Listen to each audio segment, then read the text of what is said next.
Alderman Sexton is an apology. Okay. Thank you. So we have to co-opt Alderman. Alderman Thomas. Is that okay? Yep, that's fine. I was only staying for the first item. I've got a curry to cook, so I'm okay for that first. Well, the item I was actually hoping someone would move to have my report advanced up. So that would still give you, though, 1, 2. You still got a quorum. Well and truly got a quorum. So, Chairman, I'm happy to move that Alderman Thomas's report be received. And part 2 is that I would like to encourage the Anglican Diocese to pursue a similar program to the Victorian program for Tasmania. Okay, so when we come to that item, you'd like to note that, add that. So I'll just go through the 1 to 6, and then we're at number 5, we'll transfer stable 1 from 6.4 to 6.1. Yep, and we'll add what you just said. Thank you. Councillor Harvey. Thank you very much. Okay, so we'll just begin. Hi, everyone. Hope you're all good.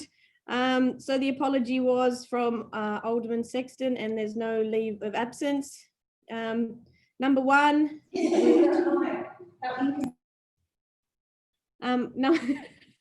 Number 1, we'll co-opt Alderman Thomas as stated before. So moved. Thank you. And moving on to number 2, can I have somebody to move the confirmation of the minutes, please? You need to put the vote for item. Oh, sorry, for item 1. Any no's? No. Thank you. Moving on to item 2. Can we have someone move the confirmation of the minutes? So moved. Okay, thank you. Vote on that. Any no's? Could you just let us know who moved it? It was a dead heat between Councillor Dutta and I. Okay. Moved by Councillor Harvey. Thank you. And vote on that. He knows. No, thank you. Moving on to number 3, consideration of supplementary items. Being none, we'll move on to 4, indications of pecuniary and conflicts of interest.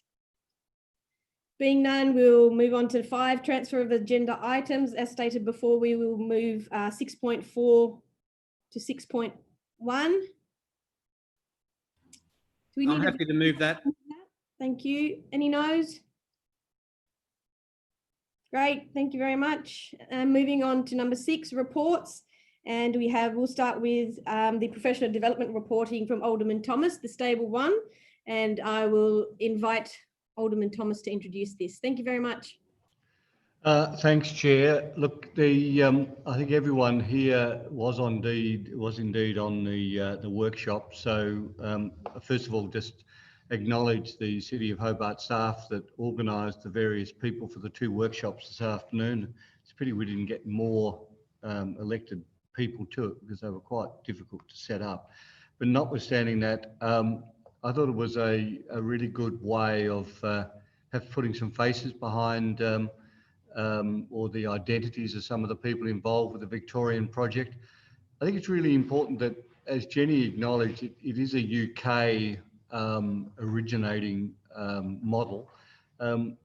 But I don't know whether people got the full impression. It had actually gone over, before COVID, it had actually spread over 7 municipalities in Victoria. So it was moving towards Bendigo, Ballarat, it was in the Yarra Valley, it was in the Dandenong region. So it actually had achieved a significant input into the Victorian position. And the Victorian government, the housing minister, and the building authorities and other official parts of the Victorian government are extremely supportive of Stable 1. Now, it's not always the case that something that's free is not worth having. I thought it was a really good question that John Stubley or the Bishop asked in relation to, is there any payment?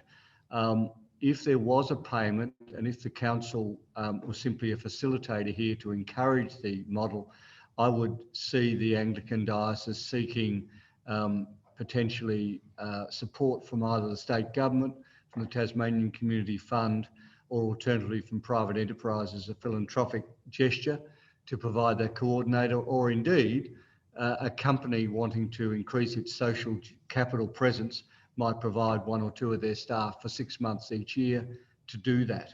So I see that as being counted.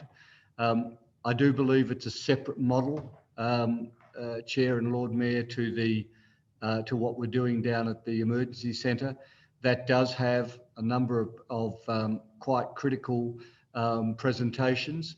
This is more, if someone turns up, my understanding, to Stable 1 in Victoria and they've got, they're suffering from having had a few drinks, they're not allowed in. The reality is they're not there for counselling or support other than for that people-to-people contact. But they are finding significant presentations, particularly in the mortgage area, where a family might be evicted or a rent area, and a whole family of people, quite often new Australians, will present to Stable 1, 6 or 8 people of a family, and genuinely, at that particular time, the first presentation, there is nowhere else they can go to. So I believe if we can continue to encourage the Bishop, who is, I think, personally supportive, I think there's an excellent chance of having this in, not for this winter, but for winter 2021. Thank you. And it's been a great experience, and I would like to continue with that. And thank you for allowing me to put that workshop on first off. It shouldn't have just been a 1-page report and dismissed. Thank you very much, Alderman Thomas. I appreciate it. Does anybody have any questions, or I'll open it up for discussion? Yeah, look at the hand. You use the hands in the participants column, and then we know who's got the hands up. Yeah, thanks, Alderman Thomas, for giving us that opportunity. I think it's an interesting program in Victoria, and I've heard a lot of people in Hobart say, and I've seen this on social media and letters to the editor, that why don't the churches open up their doors here in Hobart and provide some accommodation for the homeless? And it's always surprised me that that's not just a normal thing that occurs. I'm sure there are lots of activities going on in the churches, like you've talked about before with the food supplement program operating out of Wellsprings Church in Sandy Bay.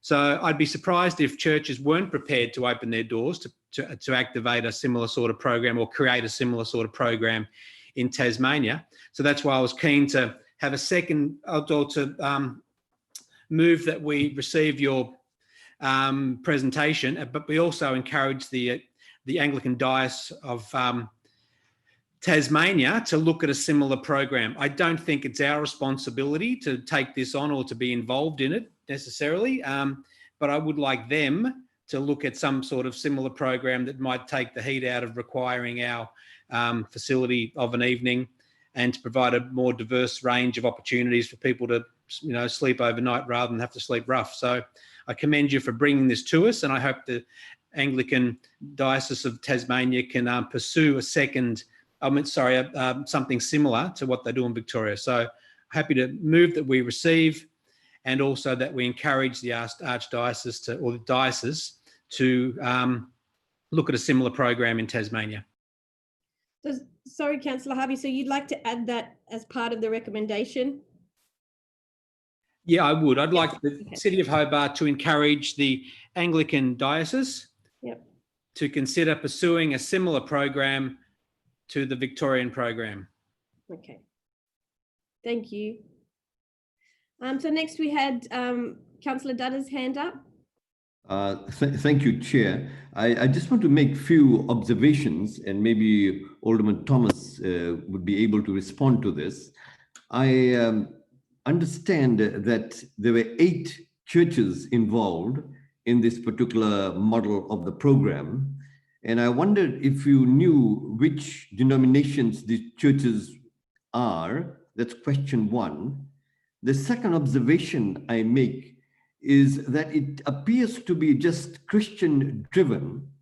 Is it not possible for us to make it multi-cultural, multi-religious? Because there are some very keen, enthusiastic Punjabis and Hindus who would be keen to get involved in a very practical way. So I'm just saying, let's extend it because of the community that we have. Because once we go along just saying it's Christian, there can be, some sort of a barrier for people to then come through. Let me stop there because I would want some response. Thank you.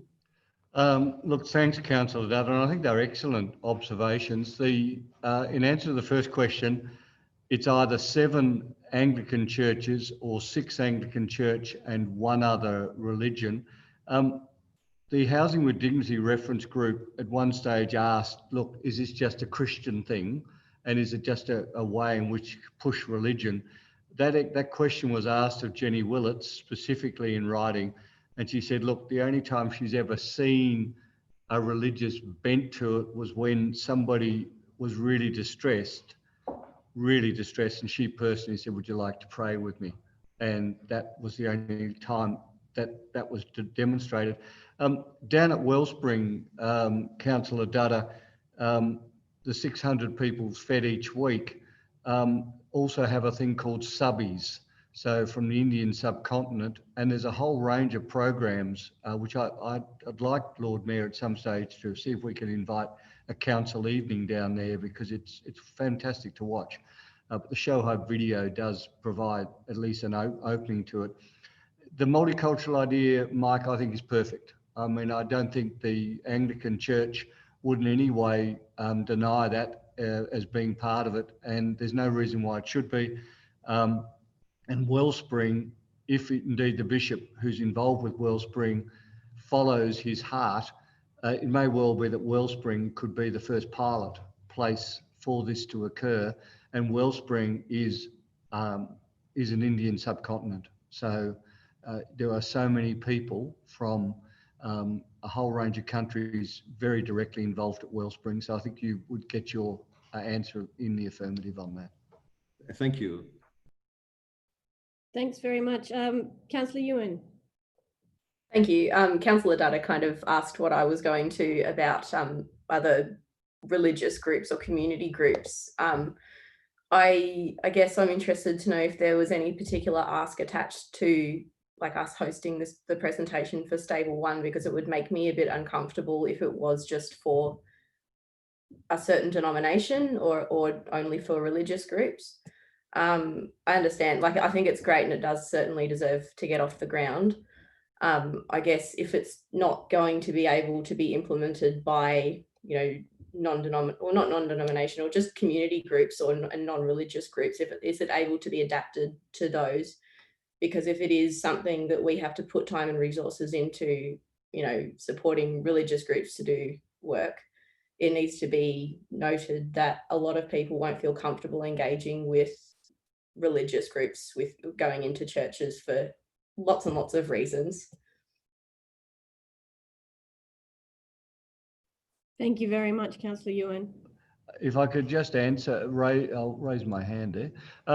If I could just comment, I think that following on from Councillor Dutta's comments and Councillor Ewan, that specifically could be incorporated, Councillor Harvey, so that it becomes a community-led, which the Anglican diocese can be heavily involved with and perhaps premises.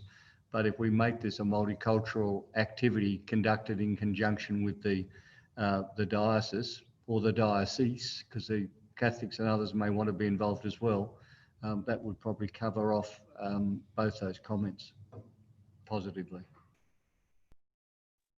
Thank you very much. Lord Mayor.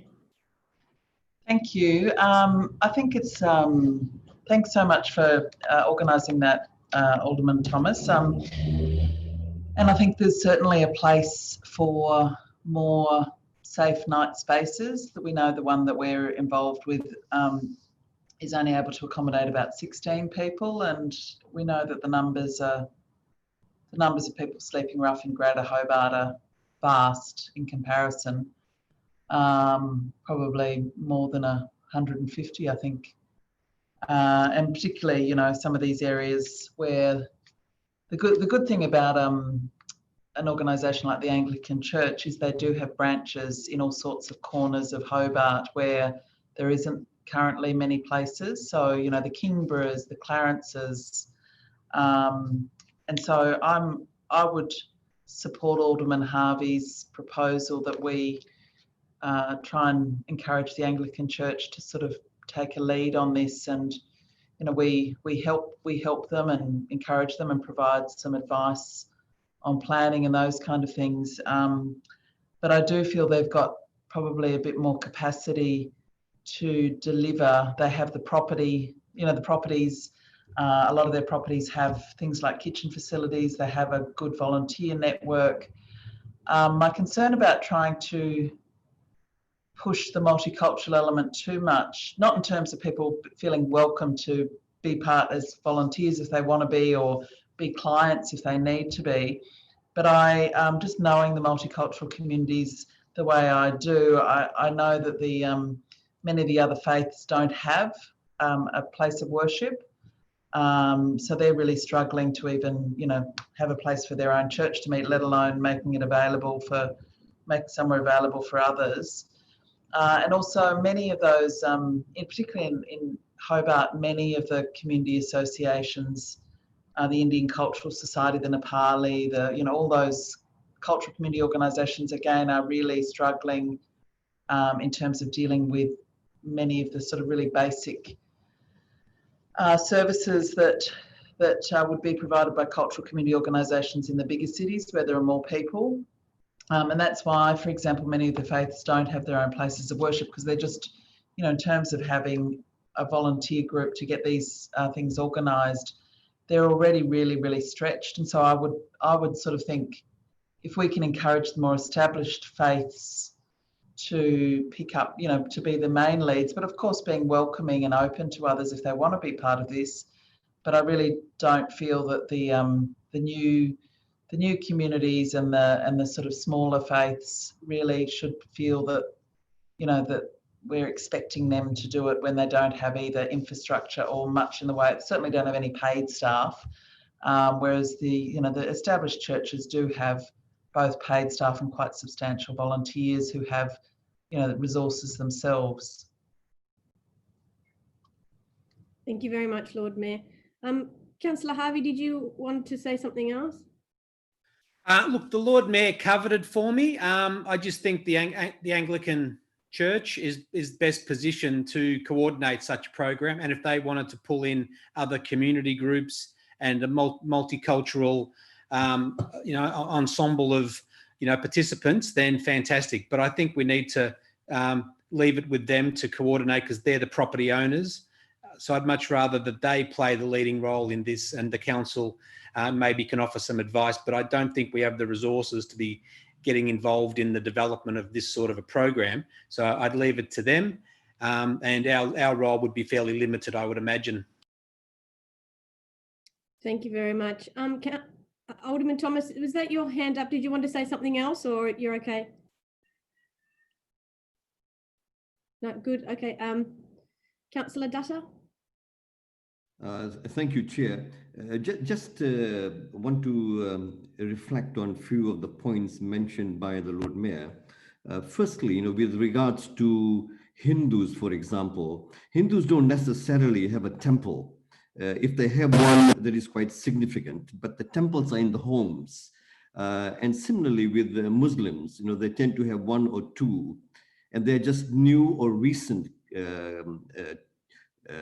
religious faiths that's coming in and developing, and I quite understand their position. But when I mooted that suggestion, it was more opening for participation, not that they provide the buildings because they don't have it.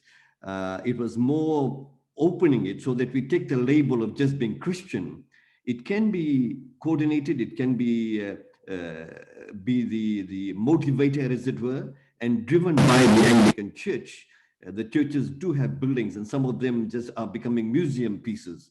And so they're able to use it. But to simply inclusively include them as participants in this program would be a good gesture. That was the point I was making. Thank you, Councillor Dutta. Director, did you want to say something? Chair, thank you. I was just going to suggest perhaps a clarification to the amendment, if committee was happy that the amendment be prefaced with the Lord Mayor right to the Bishop, encouraging, etc., etc. Thanks, Director. Yeah, okay, thank you very much. Were there any other comments, any other? So, sorry, Mr. Banks, will we add that as an amendment first and vote on that? Is that how it works? No, I've moved that we accept, Yeah. and then I've put the 2 points. So we don't, it's not an amendment. I've put it. I Okay. moved a motion that we receive the presentation. Okay. Great, thank you very much. So we, it's been moved by Councillor Harvey. Which we vote on it now. Are there any no's? No? Okay, thank you very much. And it's carried, the motion is carried. And Alderman Thomas, thank you so much for your time. I do It's appreciate a it. pleasure. Thank you, guys. Bye. Good night. Good night, see you later. So we'll move on to the social inclusion policy, 6.1. Chair, you can cut off the Lord Mayor if you wish. Oh, okay, thank you very much, Mr. Banks. Lord Mayor, can somebody move that? So moved. Oh, thank you, Councillor Harvey. Thanks. So we'll move on to the social inclusion policy and, Put the item. sorry, You need to put the vote. for the social inclusion policy. No, to co-opt the Oh, Lord for Mayor. that co-op, Yeah, yeah, yeah. right. Do we need to do that? No's. Can I just clarify? Do we need to co-opt the Lord Mayor, or is she ex officio? Mr. Banks? We have a quorum, Chair, so we need to cut off the Lord Mayor if you wish. I'll move that we co-opt the Lord Mayor. Thank you. We'll vote on that now. Any no's? Good, thank you very much. And now we'll move on to the social inclusion policy. And before I get somebody to move it, I'd just like to ask the director to say a few words about it. Thank you. Chair, thank you. Look, this is an important policy that the officers have developed. Council now for about 10 years has had a social inclusion strategy in some, I guess, over 2 separate documents. Clearly, our thinking of staff and elected members has matured considerably over that time. And we think as a result of that, and as a result of reviewing the most current social inclusion strategy, that it's now appropriate that Council considers a formal social inclusion policy as the head document, if you like, or the head of power for us to consider going forward with a social inclusion strategy into the future. Council currently has a cultural diversity inclusion policy, which I believe it adopted in 2016.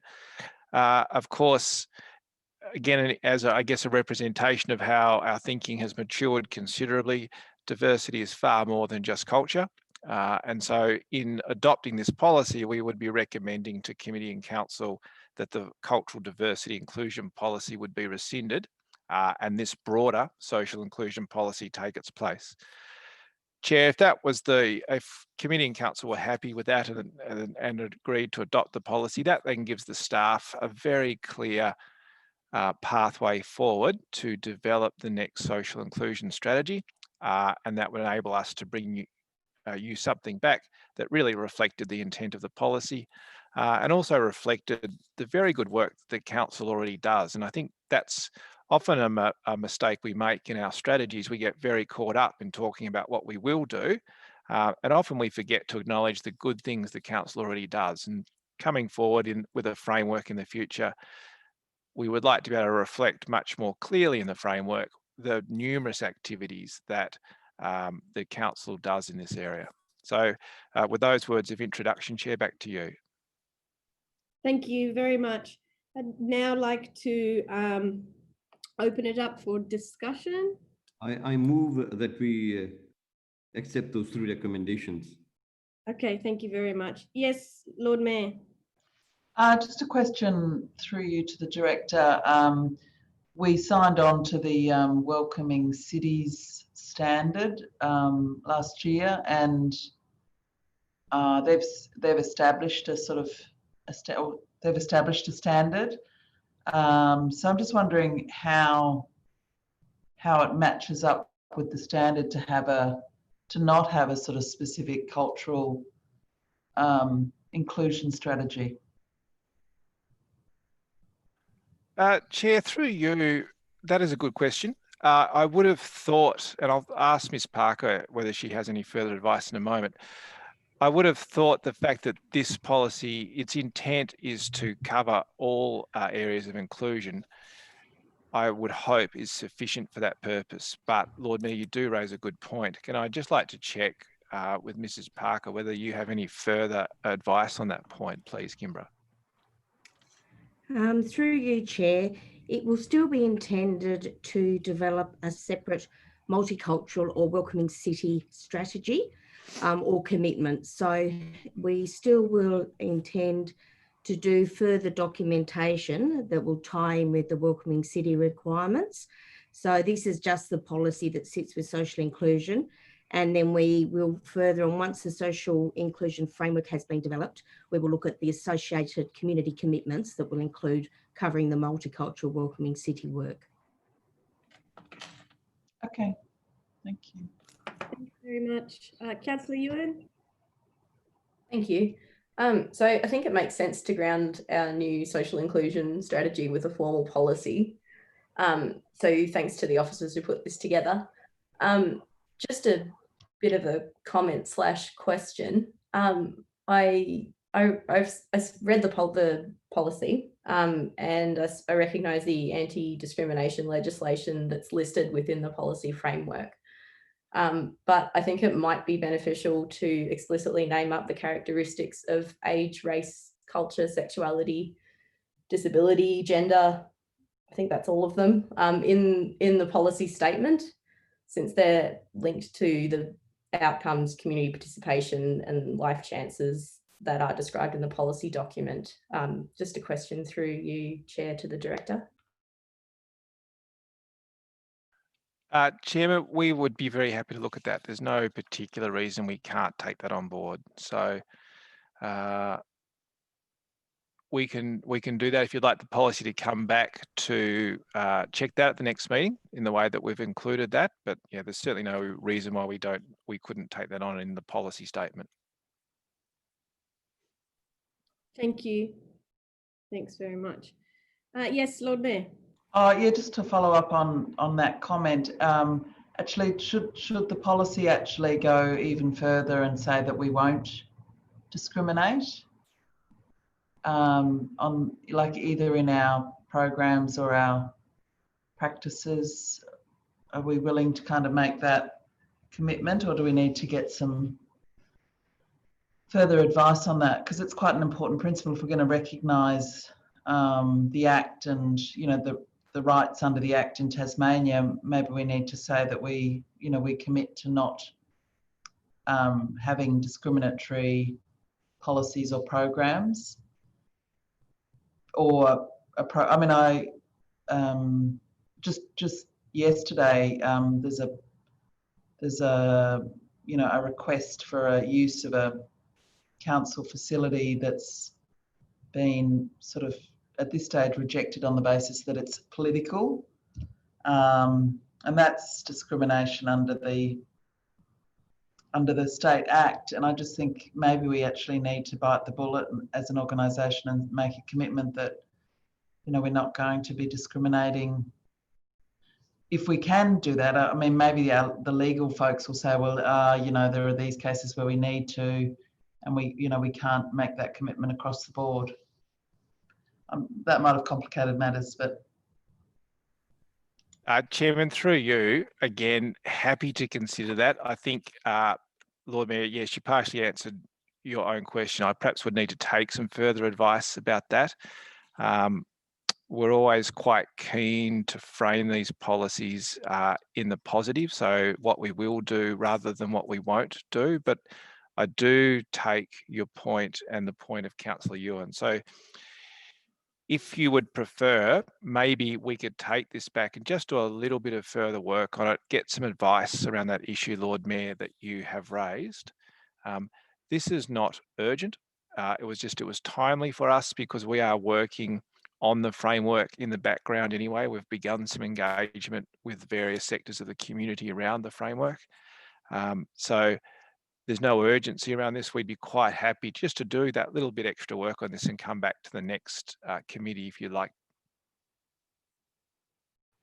Chairman or Chair, to the question to the Director, there's also a clause, as I recall, in the Salamanca Market Stallholders Agreement that excludes political parties from the use of the market for having stalls, and also I think there's an exclusion for political parties in the mall as well from distributing. So they're handled with bylaws. So maybe a bylaws exempt from what we're trying to achieve here. Is there any sort of grey area? You know, what areas do we exclude political activity from? And is that a form of discrimination? Chair, through you, I think the hole is getting deeper. So you're quite right. Look, that is certainly, I guess, blurring what we're trying to achieve. Those issues around Salamanca Place or the market and the mall have obviously been put into our bylaws for good reason in the past.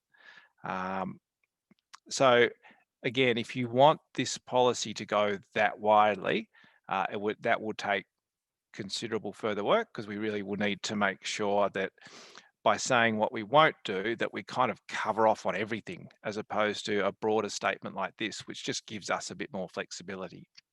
But again, I guess I'm in the hands of the committee as to just how detailed you want this to be, bearing in mind the more detail we go, then the more scenarios that we have to think through to make sure that then this policy doesn't by default or by accident put us in breach of something else. Okay, thank you very much. Are there any other hands up? No. Well, I'll get some guidance from you, Chair. What do you think we should do? Should we defer this to get a little bit more consideration done on some of the issues that have been raised, or do we go ahead with it tonight? I'll ask that to you, Chair, and also to the Director, because I think the Director suggested we could defer it for a bit more work. Yeah, through you. Yes, thanks. Sorry, Chair. Yeah, through you. Look, yeah, very happy to take this away tonight based on the comments that you've made, and let us just think through then some of these issues and whether we as staff think we can incorporate that positively into the policy, and we can revisit it at the next committee meeting. Yeah, I think that's. Can I speak, Chair? Yes, go ahead. Is it my turn, or is someone else ahead of me? Yes, go ahead. Sorry, Okay. something's going on with my internet. Sorry. Look, I think it's important, and I think we have, if we're going to talk about discrimination and reference what's in the law, we can't pick and choose. And inclusion, social inclusion does include political beliefs under Tasmanian law. So we can't just say, oh, that's not quite as, you know, that wasn't what we were thinking of. It is part of the Anti-Discrimination Act, and I think if we're going to do this, we have to somehow work out what our statement on that is going to be. And we are also, you know, an organisation that probably, you know, does want to encourage democratic activity in the city. You know, democratic and civil society was identified in our community vision as something people want. So I definitely suggest let's go back and have another look at it, look at the Anti-Discrimination Act and whether we can make a commitment to that sort of in its general entirety in terms of that we won't be discriminating in council on those basis. And if we need to put caveats around it, then I think we need to think that through before we sort of sign off on this policy. Thank you very much, Lord Mayor. So we'll just You move, Councillor Harvey, that we defer it? Okay, unless there's any further comments, I'm happy to move that we defer it, which is procedural. So before I do that, anyone else want to say anything? Any further discussion? No? Okay, I'll move for deferral. Okay. Thank you very much. And so we'll vote on that. Are there any no's? Okay, great. So that's carried. Thank you very much. And we'll move on to the next item, which is the Creative Hobart Grants Program. And would somebody like to move that it be received and noted? I move. Thank you, Councillor Dutta. Are there any no's? No, thank you. That is carried. Moving on to the applications approved under the delegation. Would somebody like to move that it be received and noted? So moved. Thank you, Councillor Harvey. Are there any no's? Thank you very much. That's carried. We'll now move on to number 7, Committee Action Status Report. Are there any questions or discussions on that? I move that it be received and noted. Thank you very much. Sorry, I just have a quick question, if that's okay. Please go ahead. With the inclusionary zoning, is that going to be considered under the housing strategy, or will it be a separate report? And do we have an ETA for either or both of those? Chairman, through you, the intent is it would be considered as part of our overall response to housing and homelessness. Look, we have had some resourcing issues during the pandemic, and since the pandemic, I understand that we are looking to have a draft by the end of this year. But again, actually, I might just check with Mrs. Parker while we're online, just to see. Kimra, have you got an update in terms of timing around the policy, please? Certainly. Through you, Chair, we are certainly looking at having a draft strategy completed by the end of the year. So we've done a fair bit of preliminary work. There is also some national work happening at the moment through the capital city of Lord Mayors on inclusionary zoning that will also feed into the work that we're doing locally.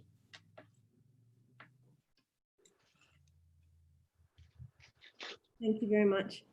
Are there any other comments or questions? No, and it's been moved by Councillor Dutta, so I'll put it to the vote. Any no's? No, thank you. Moving on to 8, questions without notice. There I are have none. one. Oh, I have one. Yes.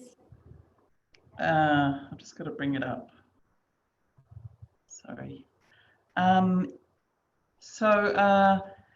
Why is there no state government funded neighbourhood house in the city of Hobart, LGA? Is there any particular requirements for an LGA to qualify for a neighbourhood house in their boundary? If yes, what is that?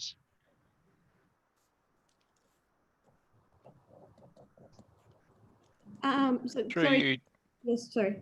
Chair, through you, very happy to take that on notice. Thank you very much. Okay, so moving on to number 9, would somebody like to move that we close the portion of the meeting? Yeah, I move. Thank you very much. Okay, so do I have to put that to a vote as well? Any no's? No no's? Okay, great. Let's move over to the closed portion of the meeting. Craig, let me know when you've stopped.